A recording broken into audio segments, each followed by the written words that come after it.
빌립보서 4장 6절로 7절까지의 말씀을 가지고 침묵 속에서 들리는 음성이라는 제목으로 말씀을 전하겠습니다.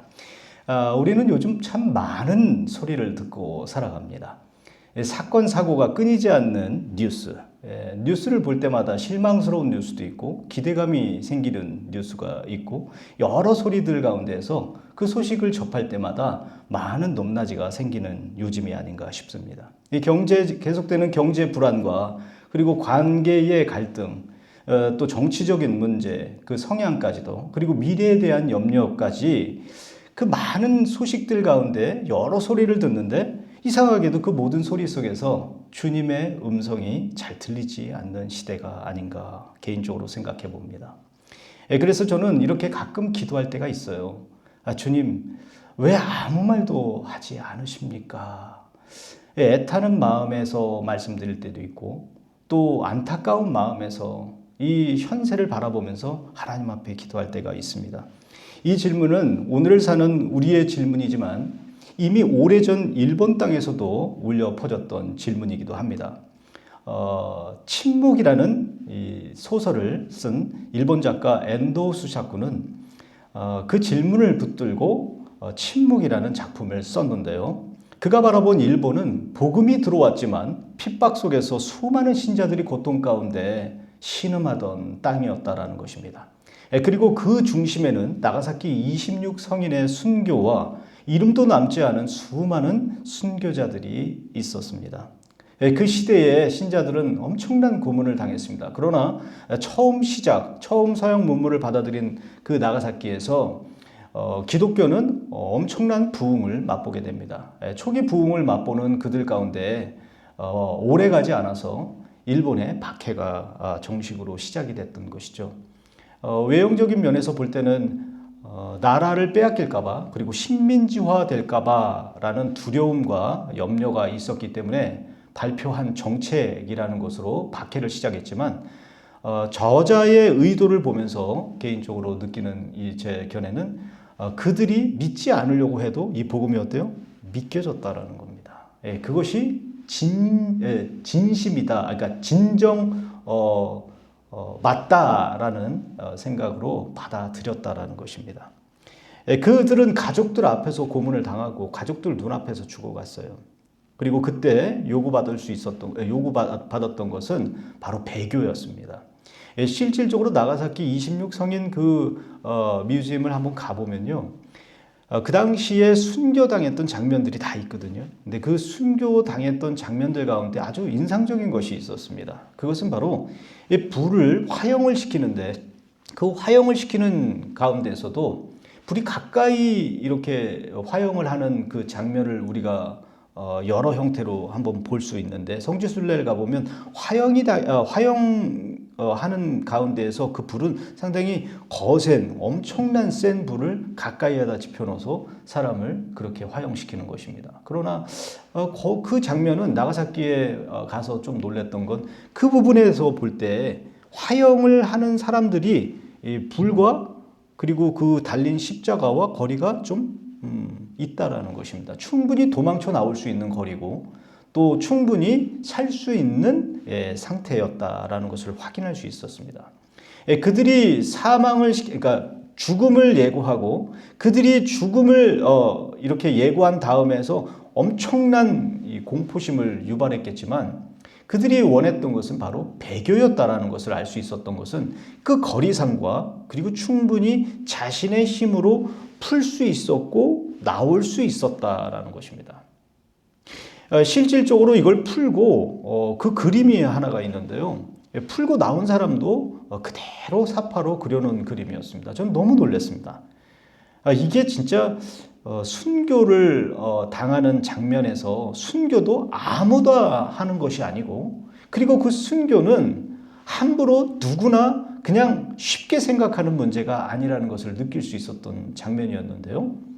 그들이 원했던 것은 예수님의 얼굴, 흉상의 동상을 조그맣게 만들어 놓은 판이었습니다. 그리고 그것을 밟고 지나가면 너는 오늘 너의 가족과 너의 자녀들 그리고 너는 살려주겠다라는 것으로 선언하는 것이었습니다. 그리고 그 모든 장면들 가운데서 인상적이었던 것은 얼마든지 내 자신의 힘으로 풀고 나갈 수도 있었고 불과 거리가 조금 있었기 때문에 사람이 그렇게 빨리 죽는 상황이 아니었다라는 것에 많이 놀랐습니다. 얼마든지 풀고 나올 수 있었으며 얼마든지 살고자 하는 의지가 있었다면 나올 수 있었는데 그들은 죽음을 선택했던 이유, 그들이 무엇을 간절히 원했기에 그 침묵할 수밖에 없는 상황에서 그들의 선택이었다. 이 그들의 선택이 과연 무엇이었냐라는 것이 그 가치를 증명해 주고 있는 것입니다. 그들이 요구받았던 것은 하나같이 예수의 얼굴을 밟고 나오라는 배교였다라는 것입니다. 발로 그것을 밟으면 살고 거부하면 죽는 상황에 이거 아니면 이거다라는 이 두 가지의 결론만 가지고 엄청난 공포심을 주었던 상황이었습니다. 그 죽음의 상황에서 배교를 강요당할 때 그때 그들은 기도했을 것입니다. 하나님, 왜 침묵하십니까? 그 한마디에 모든 함축적인 의미가 담겨져 있지 않는가 생각해 봤습니다. 우리는 하나님께 많은 것을 요구하며 살아갑니다. 응답을 원하고 설명을 원하고 지금의 당장의 해결을 원합니다. 그러나 어느 순간 우리의 기도는 벽에 부딪힌 듯 멈춰지고 하나님은 아무 말씀하지 않으시는 것처럼 느껴질 때가 있어요. 그때 우리의 신앙은 드러납니다. 우리가 하나님을 믿는 것인지 아니면 하나님이 주시는 결과를 믿는 것인지. 일본의 작가 엔도 슈사쿠는 바로 이 지점에서 질문을 던졌습니다. 그 작품을 보면 침묵은 단순히 박해에 대한 이야기가 아닙니다. 그것은 하나님이 침묵하실 때 인간은 무엇을 붙드는가에 대한 깊은 영적 탐구였을 것입니다. 그 배경에는 나가사키 26 성인의 순교를 포함해서 일본 순교 역사들이 다 묻어나는데요. 그가 기록한 그 책에 나와 있는 내용도 있지만 그가 생각했던, 그가 어렸을 때부터 자라면서 복음을 받아들인 그 가정에서 자라나면서 많은 따돌림과 많은 박해를 보던 보이지 않던 간에 받았을 것입니다. 그럼에도 불구하고 포기하지 않았던 그의 가정과 그의 그 집안, 그리고 그의 개인의 삶에서 나오는 믿음에 대해서 우리는 느낄 수가 있는 장면들이 그 책에 속속들이 묻어납니다. 그들은 기적을 경험한 사람들이 아니라 오히려 하나님이 침묵하시는 것처럼 보이는 상황 속에서도 이 믿음을 선택한 사람들에 대해서 명확하게 짚어주고 있는데요. 여기서 우리는 질문해야 되는 한 가지가 있습니다. 하나님은 왜 침묵하셨는가? 왜 침묵하시는가? 그리고 더 중요한 질문이 있어요. 하나님이 침묵하실 때 우리는 현 시대를 살아가면서 무엇을 붙들고 있는가? 그리고 무엇을 찾는가? 오늘 본문 말씀은 이 사도 바울이 감옥이라는 현실 속에서 말을 합니다. 아무것도 염려하지 말고, 이 말씀은 상황을 무시하라는 말이 아닙니다. 이것은 신학적인 선언인 거예요. 염려는 단순한 감정이 아니라 하나님 없는 세계를 전제로 한 사고입니다. 염려는 하나님을 배제한 이 현실을 해석하려는 인간의 시도라는 거예요. 그러나 기도는 다릅니다. 기도는 상황을 바꾸기 위한 기도 이전에 존재의 방향을 바꾸는 행위인 거예요. 기도는 하나님을 다시 중심에 두는 행위인 것입니다. 모든 일에 기도와 간구로 감사함으로 하나님께 아뢰일 때, 그리고 그 결과로 주어지는 것은 어때요? 문제 해결이 아니라 바로 그리스도의 평강인 줄을 믿습니다. 여기서 우리는 중요한 신학적 전환을 발견하는데요.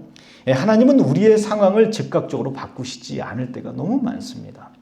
그러나 하나님은 그 바꾸시지 않는 것으로 멈춰지고 해석된 것으로 끝나지 않는다라는 거예요. 우리의 존재를 어때요? 지키신다라는 거예요. 우리와 함께 하신다라는 것입니다. 하나님의 평강은 이해를 초월하여 마음과 생각을 지키는 능력인 거예요. 엔더 슈샤쿠가 침묵에서 말하고자 했던 핵심은 바로 여기에 있습니다. 하나님은 고통을 제거하는 방식으로 일하지 않을 때가 많아요. 오히려 하나님은 그 고통을 제거해주고 우리가 원하는 대로 그걸 들어주고 하고자 하는 그렇게 일을 하시는 게 아니라 그 고통 속에서 우리와 함께 들어와 계시고 우리와 함께 하시고 우리와 함께 고통을 짊어진다라는 것입니다. 기독교를 한번 그 당시의 배경으로 생각해 보면 서구적 기독교가 강한 하나님, 이 승리를 강조하는 하나님을 그들은 강조했다면 엔도는 고통받는 그리스도 그리고 함께 침묵 속에 계시는 그리스도를 바라보았다라는 거예요. 십자가의 위에 예수님을 한번 보십시오, 여러분. 그분은 이렇게 외치셨어요. 우리 주님이 이렇게 말씀하셨지 않습니까? 나의 하나님, 나의 하나님, 어찌하여 나를 버리셨나이까? 이것은 신앙의 붕괴가 아니죠. 바로 신앙의 절정인 거예요.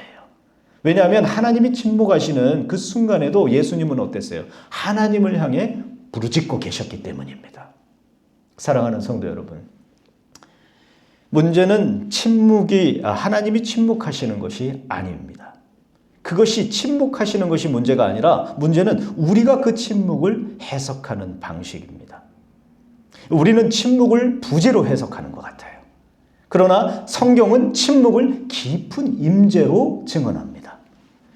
일본의 선교자들은 하나님의 음성을 듣지 못했을 거예요. 그러나 그들은 하나님의 부재를 믿지 않았다라는 것에 초점이 있습니다. 그들은 응답이 없었을 때도 하나님을 놓지 않았다라는 것. 이것이 신앙 아니겠습니까? 신앙은 응답하는 경험, 응답을 경험하는 것도 있겠지만 하나님을 더 중요한 건 뭐예요? 하나님을 포기하지 않는 것입니다. 오늘 우리의 신앙은 어디에 있습니까? 어느 지점에 서 있습니까? 하나님께서 침묵하실 때 우리는 어떤 것을 찾습니까? 하나님이 침묵하실 때, 내 인생에 아무 말씀도 하지 않으실 때 우리는 어떤 것을 붙들고 살아갑니까? 우리는 여전히 하나님을 붙들고 있습니까? 아니면 하나님의 응답을 붙들고 있습니까? 이제 결론을 맺습니다.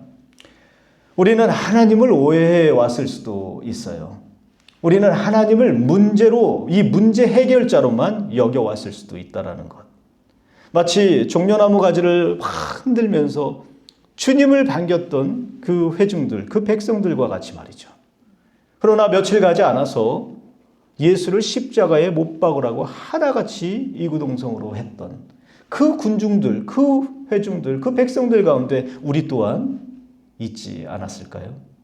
마치 무언가를 해결해 줄 것 같은 나의 가난에서, 이 찌든 삶에서 무언가의 그 내가 원하고 바라는 그 센세셔널한 것을 얻게 해주지 않을까라는 기대만 가지고 주님을 붙들고 계시지 않습니까?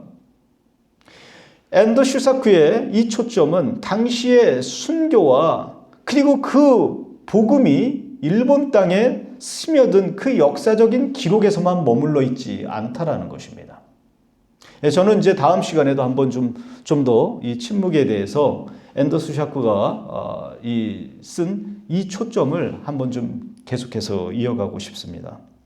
우리가 생각하는 그 하나님, 문제 해결자로만 이해해 왔다면, 그리고 응답이 없었을 때는 그저 하나님 앞에 원망하고 그 응답하지 않으신 하나님이 어디 계시느뇨? 라는 그 사람들의 그 말에 많이 흔들리는 삶을 살지 않았는가라는 생각을 한번 해봅니다.